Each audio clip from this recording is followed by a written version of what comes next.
Thomas Blake came home to find a 7-foot fence blocking his own driveway. No notice, no warning, just a petty act of control by his HOA's power-hungry president. Gregory Madson called it compliance, but his personal vendetta nearly cost Thomas his business and put his wheelchair-bound mother at risk. With nothing left to lose, Thomas turned the fence into a public scenic overlook, and the internet did the rest. But just wait until you see how this act of defiance sparked a movement, and how justice finally knocked the fence down. Thomas Blake had just finished a long week, freelance deadlines, back-to-back client calls, and a last-minute grocery run. He pulled into his quiet cul-de-sac in Cedar Hollow, looking forward to a simple evening at home. But as he turned onto his driveway, he slammed the brakes. His headlights caught a wall of raw wooden planks stretching across the concrete, 7 feet tall, dead center, sealing off his own garage like a barricade. Not beside it, across it. For a full 10 seconds, he just stared. Then, slowly, he got out of his car, the paper grocery bags rustling in his hands. Wind kicked up sawdust from the fresh boards. Nailed near the top, tilted and uneven, was a sign that looked like it had been printed in haste. HOA notice, access restricted, pending board review. No prior warning, no call, no email, just a fence, built in silence while he was gone. He tried his garage remote out of habit. The door whirred, but opened into a wall of lumber. Inside the bags, a jar of pasta sauce tipped over and shattered at his feet. Thomas didn't yell. He didn't throw anything. He just stood there, jaw clenched, heart pounding in that dry, hot way that comes when anger is too sharp to express. The next morning, he marched down to the HOA office. It was tucked inside a bland beige building that used to be a dental clinic, repurposed with plastic ferns and fake marble. Gregory Madson, the HOA president, greeted him with that overly polite smile some people wear when they enjoy saying no. Madson was retired but dressed like he still billed clients, pressed polo, Bluetooth earpiece, leather-bound notepad. "Thomas," he said with affected warmth, "you've had multiple unaddressed compliance flags regarding the paint tones on your exterior facade." "The house hasn't been repainted in 20 years, Thomas said flatly. "What violation?" "Aesthetic Harmony Clause, Section 4B. The board determined your exterior does not reflect the neighborhood standard. This fence is a temporary compliance enforcement action until review." "How temporary?" Madson flipped through his notebook. "Next board meeting's in 6 weeks. We'll reevaluate then." Thomas blinked. 6 weeks? You blocked my driveway. I can't even park on my own property." Madson shrugged. "It's not ideal, but you can still access the home by foot. We've complied with pedestrian allowance guidelines." Thomas sent emails that night, then printed copies and mailed them, then paid for a certified letter citing property access violations, ADA concerns for his wheelchair-bound mother, and included photos. Days passed, then weeks. The fence didn't move. No one responded. And every time he passed it, every time he carried groceries through the grass or wheeled his mother down the sidewalk in the rain, the raw boards seemed to loom a little taller. This wasn't about paint. This was personal. Thomas had always run his life with precision. As a freelance photographer, his livelihood depended on order, knowing exactly where every lens, cable, and backup battery was stored. His garage had been more than a place to park his car. It was his workspace, his inventory room, and in many ways, his peace. But now, every shoot meant dragging hundreds of pounds of gear from the back of his SUV, across the lawn, up the porch, and back again, rain or shine. There was no cover, no security. He started arriving early to location jobs just to reassemble what had been jostled, dampened, or scratched. One of his softboxes blew over in the wind and snapped clean at the base. Insurance wouldn't cover it. The clause was clear. Equipment had to be kept indoors and secured. Clients started noticing the difference. A few missed lighting setups, a rescheduled portrait shoot because of a damaged tripod. Then came the cancellations. It didn't take much. In a competitive market like his, reputation was everything. And just like that, word got around. A dependable photographer, once booked out 2 months ahead, was now refreshing his inbox, hoping for even a basic booking. But it wasn't just business unraveling. His mother, Lorraine, 72 and recovering from a mild stroke the year prior, had lived with him ever since her mobility worsened. With the fence cutting off driveway access, he could no longer help her in and out of the car safely near the ramp he'd built. Now, every outing meant wheeling her down a sloped, often slick sidewalk, sometimes in the dark, sometimes in the rain. One morning her wheel slipped. She fell sideways, slow and terrifying. The bruises healed, but the trip to the ER lingered in Thomas's mind like a knot he couldn't untie. His guilt was immediate. This wasn't just inconvenience anymore. This was dangerous. And still, the fence remained. 7 feet tall, bare wood soaking in the spring rains, standing like a sentry between him and normal life. He filed another complaint. Nothing. He left a voicemail for the HOA's compliance committee. Silence.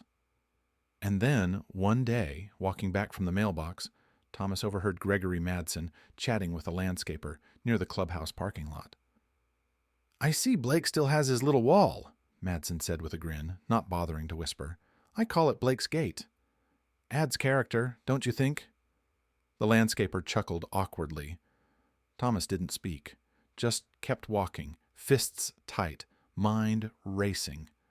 What hurt wasn't just Madson's smugness, it was the neighborhood. People saw the fence.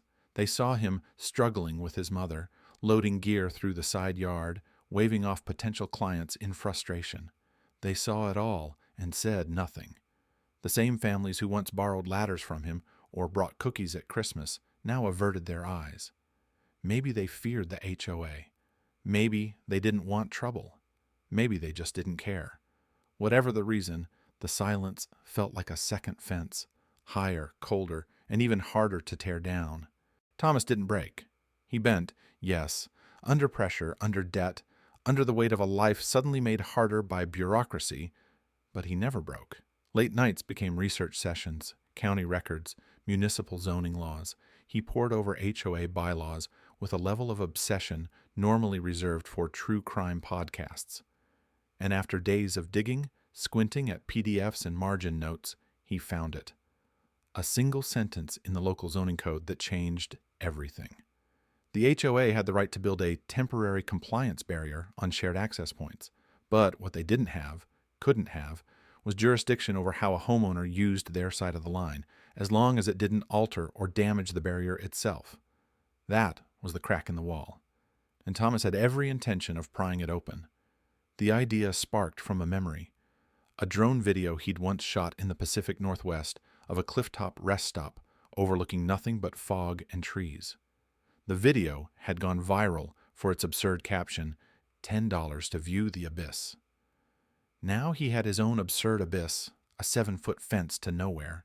So he built a platform, just 3 steps high, made from recycled decking boards, with a basic railing and a small tip jar. Next to it, he hammered in a plywood sign, hand-painted in black letters, Scenic Overlook, suggested donation, $5 experience, HOA grade tyranny up close. He posted one picture on his old photography Instagram and cross-shared it to a local Facebook group. By morning, it had 6,000 likes. By the end of the week, people were driving in from neighboring towns just to stand on the platform, take a selfie with the fence, and leave $1 or $2 in the jar. College students brought protest signs. Someone attached googly eyes to the fence posts. A local artist painted a mural of Gregory Madson as a cartoon king, seated on a throne made of rule books. The platform became a destination, a point of conversation, a punchline with teeth. Then came the food truck, Freedom Fries, setting up shop across the street. Every Saturday, the line stretched around the block. Vendors sold postcards that read, "Greetings from Blake's Gate." Tourists asked if Thomas would sign them. Madson, predictably, was furious. He emailed cease and desist threats. He called it unauthorized commerce. He tried to get the HOA to fine Thomas for unaesthetic gatherings. But Thomas had done his homework. He hired a lawyer, a local civil rights attorney named Dana Burke, who loved zoning loopholes and had a Twitter following dedicated to civic overreach. Together, they drafted a response. Thomas wasn't charging entry. He wasn't modifying the fence.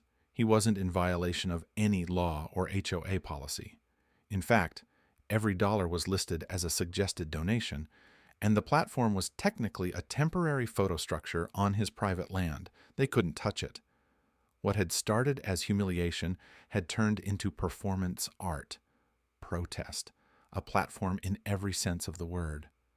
And Thomas, for the first time in months, smiled without bitterness. He wasn't winning just yet, but for once, the fence was working for him. By the end of the month, the Overlook had become more than a local curiosity. It was a symbol, a quiet rebellion, a public square disguised as satire. The donation jar, once just a novelty, filled up fast. Tourists, neighbors, former clients, even strangers who had never dealt with an HOA, but recognized the stifling weight of petty power, gave what they could. Some left cash. Others slid folded notes into the slot, words of support, solidarity, or stories of their own HOA headaches. When Thomas counted the totals 30 days after the first photo went viral, it read $14,200. He used the money the way he always intended. The first call was to the contractor who rebuilt his mother's access ramp, this time with weather-treated materials and a secure overhead awning. Then came a sleek new gear shed, installed in the backyard with climate control and reinforced locks, no more lifting cases through the rain. He even bought himself a new wide-angle lens, a small but meaningful gesture to reclaim what had been lost. But the real turning point wasn't something Thomas built. It was what came down. One morning, just before sunrise, he stepped out onto the Overlook with his coffee in hand and found the fence gone.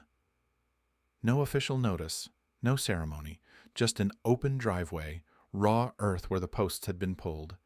It was as if the whole thing had vanished overnight, quietly, without admission, without apology. The news broke hours later. Gregory Madson had resigned from the HOA board.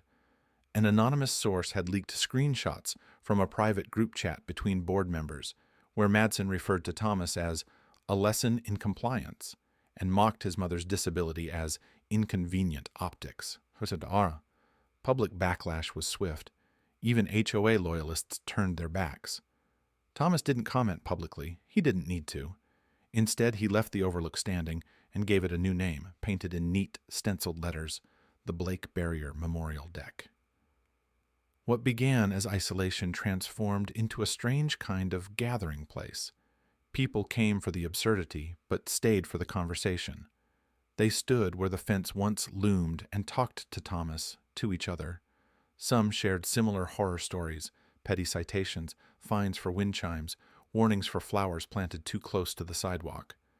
Others asked practical questions: how to check HOA bylaws, how to organize a recall vote, how to push for reform. Even teens from the local high school came by after classes, filming TikToks on the deck, tagging them with hashtags like #FencelessFreedom and #Blakeskate. One group started a petition to make HOA reform part of the town's next council agenda.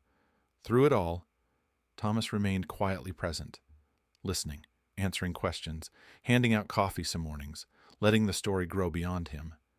And then, slowly, he picked up his camera again, not for clients, not for deadlines, but to document what the fence had become.